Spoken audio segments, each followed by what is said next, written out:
ક્યાં જવું? કલેજા? જુનાગઢ. હાલ મારા કલેજા. તો પહેલાં આપણે આવી ગયા હતા નરસિંહ મહેતા તળાવે. નરસિંહ મહેતા તળાવને નિહાળીને નીકળી ગયા આપણે આગળની તરફ. નરસિંહ મહેતા તળાવથી આગળ નીકળ્યા જ્યાં તો ફાટક બંધ હતું. 2 મિનિટ ફાટક બંધ હતું ત્યારે ટ્રાફિક ફૂલ થઈ ગઈ. ફાટક ખુલ્યું ત્યાં તો આપણે ટ્રાફિકને ફાડતા ફાડતા નીકળી ગયા ભવનાથ બાજુ.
હેલો મિત્રો, હવે આપણે પૂગવા આવી ગયા છે દામોદર કુંડ.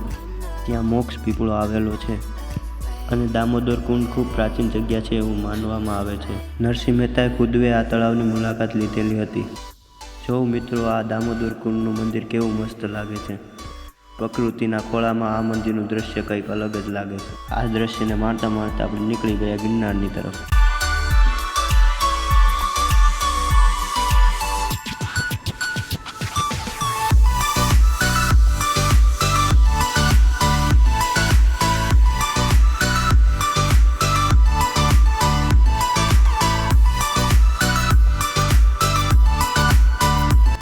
ફાઇનલી મિત્રો, આપણે આવી ગયા છે ભવનાથ મંદિર. મંદિર જોવામાં ખૂબ જ સુંદર લાગતું હતું. આ રમણીય નજારો માણીને આપણે ગયા દર્શન કરવા.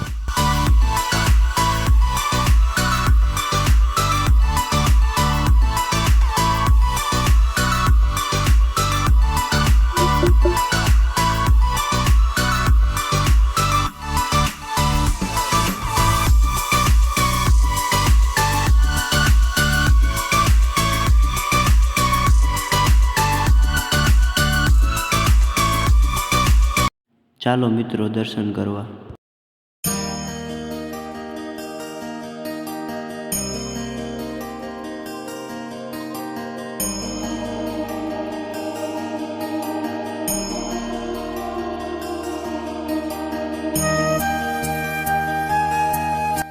આ પવિત્ર સ્થળે શિવરાત્રિનો મેળો ભરાય છે. આ શિવરાત્રિના મેળામાં સાધુઓ ગિરનારમાંથી ઉતરી અને આ કુંડમાં સ્નાન કરવા માટે આવે છે.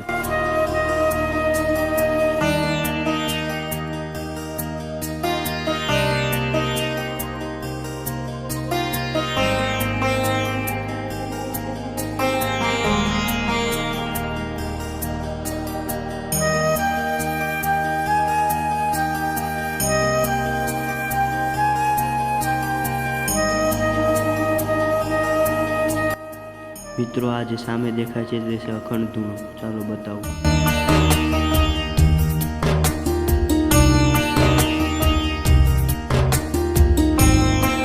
અખંડ ધૂણાની બાજુમાં આ મોક્ષ પીપળો આવેલો છે.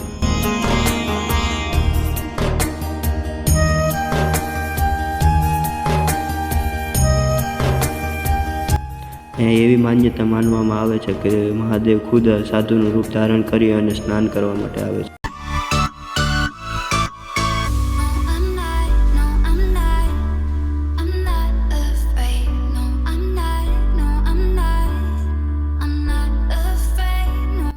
આ ભાઈને તમે ઓળખતા જ છે ગિરનાર ચડવા આવ્યા તો ખિસ્સા ચેક કર્યા અને પ્લાસ્ટિક હોય તો ગયું બીજું શું કામ હોય આપણને. चुप रहना भाई, बंद करना तेरा बकवास, बंद कर अभी, बहुत हो गया मजाक.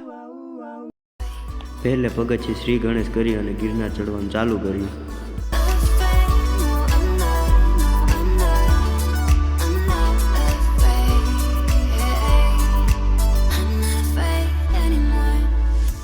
આ વાંદરો કોના જેવો લાગે? તમારો ભાઈબંધ જેવો લાગે ને શેર કરી દો ને.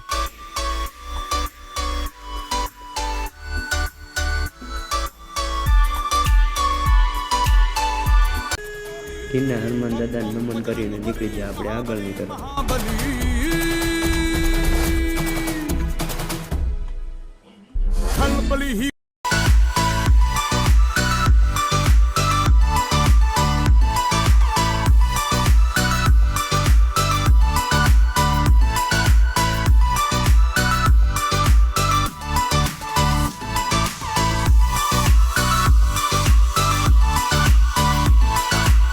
છોકરો કે મારો વાંદરા પાસે ફોટો પાડવો હે યા બખોડાવો. વાંદરો જાપટ મારે તો મોટું બગડી જાય મારા કલેજા. क्या जोक मारा भाई પાર્ટ 2 માટે કરી દો લાઈક શેર એન્ડ સબસ્ક્રાઈબ.